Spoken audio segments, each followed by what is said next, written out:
بسم اللہ الرحمن الرحیم باب فی التغلیظ فی عمد الکذب علی رسول اللہ صلی اللہ علیہ وسلم۔ سیدی امام اعظم ابو حنیفہ علیہ رحمۃ اللہ تعالی نے اپنی مسند کے اندر باب مرتب فرمایا کہ رسول اکرم صلی اللہ علیہ وسلم کی طرف جان بوجھ کر جھوٹ کی نسبت کرنے کی وعید کا بیان۔ قال رسول اللہ صلی اللہ علیہ وسلم من کذب علی متعمدا او قال ما لم اقل فلیتبوأ مقعدہ من النار۔ رسول اکرم نور مجسم قائد المرسلین صلی اللہ علیہ وسلم نے ارشاد فرمایا کہ جس نے مجھ پر جھوٹ جان بوجھ کر جھوٹ کی نسبت کی یا وہ کہا کہ جو میں نے نہیں کہا، وہ کہہ کر اس کی نسبت میری جانب اس نے کر دی کہ میں نے کہا ہے، وہ اپنا ٹھکانہ جہنم میں بنا لے۔ کتنی بڑی وعید ہے کہ رسول اکرم صلی اللہ علیہ وسلم کے ارشادات بلا شک و شبہ صحابہ کرام علیہم الرضوان نے تحریر فرمائے، اور آج وہ ذخیرہ احادیث پاک کے اندر خاص طور پہ سیاستہ جو کہ ہر عالم دین پڑھتا ہے، دورہ حدیث کرتا ہے، تو سیاستہ تو بالخصوص ایسی مستند 6 کتابیں حدیث پاک کی ہیں کہ جو علماء محدثین کی مستند ہیں، اور ان کی اسناد پر ان کے روات پر بڑی گہری نظر ڈالی گئی، اور تحقیق کے بعد اس کو علماء کرام کو پڑھانے کے لیے منتخب کی گئیں۔ اس کے علاوہ بھی اس درجے کی بے شمار کتابیں ہیں، لیکن اندازہ لگائیں کہ اگر آقا کریم صلی اللہ علیہ وسلم کے فرمان ذی شان کو ہر بندہ کہی ان کہی بات، اور جو رسول اکرم صلی اللہ علیہ وسلم نے بات نہیں کہی اس کی نسبت رسول اللہ کی طرف کوئی کر دیتا ہے، تو بہت بڑا اس نے اپنے لیے وبال کا اہتمام کر لیا۔ تو آقا کریم نے فرمایا جس نے جان بوجھ کر جھوٹی بات کی نسبت کی، یا پھر جو میں نے نہیں کہا وہ بات کر کے کہے کہ یہ بات رسول اللہ نے فرمائی ہے، وہ اپنا ٹھکانہ جہنم میں بنا لے۔ کتنی بڑی وعید ہے یہ! تو تمام عزت کا جو ترہ ہے اور جتنا بھی یہ اعزاز ہے وہ ان محدثین کرام کی طرف جاتا ہے کہ جنہوں نے بڑی زندگیاں اپنی وقف کر دیں، بڑی کوششوں کے بعد، بڑی تک و دو کے بعد، بڑی محنت کے بعد انہوں نے محدثین نے وہ راوی جو حضرات ہیں ان کے حالات کو اکٹھا کیا، ان کی تمام چھان بین کی، ہر ایک کو الگ کیا، ان کے حالات مرتب فرمائے، ان کی زندگی کا معاملہ مرتب فرمایا،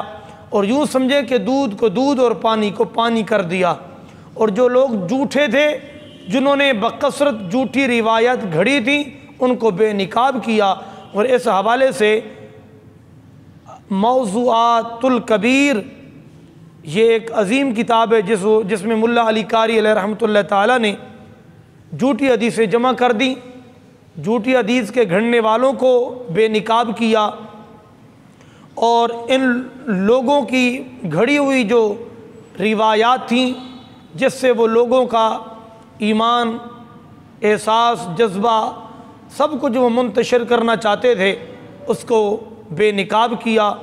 اور ان ناقدین، روات اور ماہرین اسماء الرجال جنہوں نے ہر شخص کے حالات ایسے چھان پین کیے کہ تمام اقسام کو اس کے اندر لیا، حدیث پاک کی اقسام کو مرتب کیا، اور اس کو جانچنے کا طریقہ اور اصول عطا فرمائے،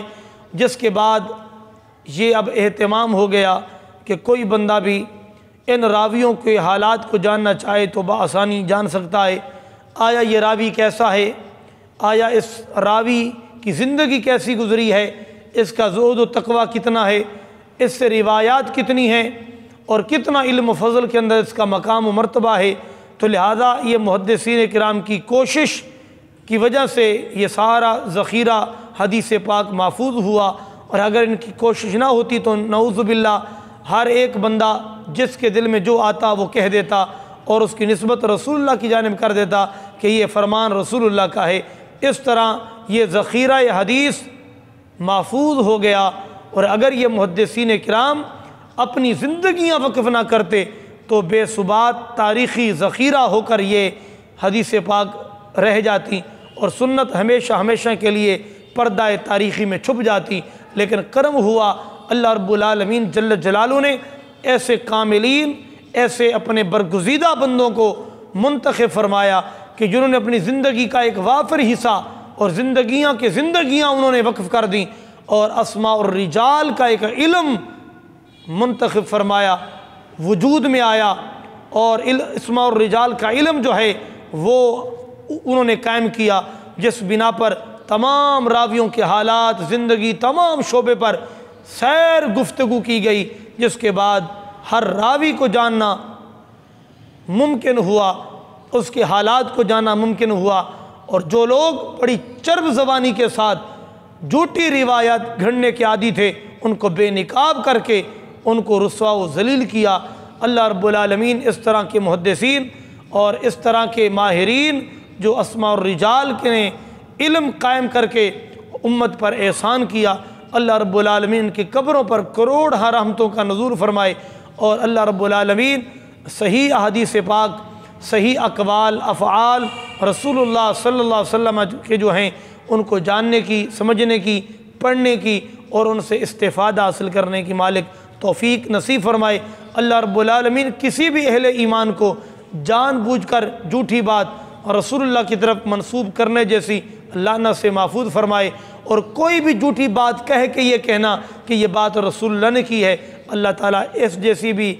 مصیبت و وبال اور اس جیسی بھی بہت بڑی حماقت و لعنت سے اللہ تعالیٰ محفوظ فرمائے۔ ہمیشہ سچی روایات پڑھنے کی، سمجھنے کی اور ان سے فیض یاب ہونے کی مالک توفیق نصیب فرمائے۔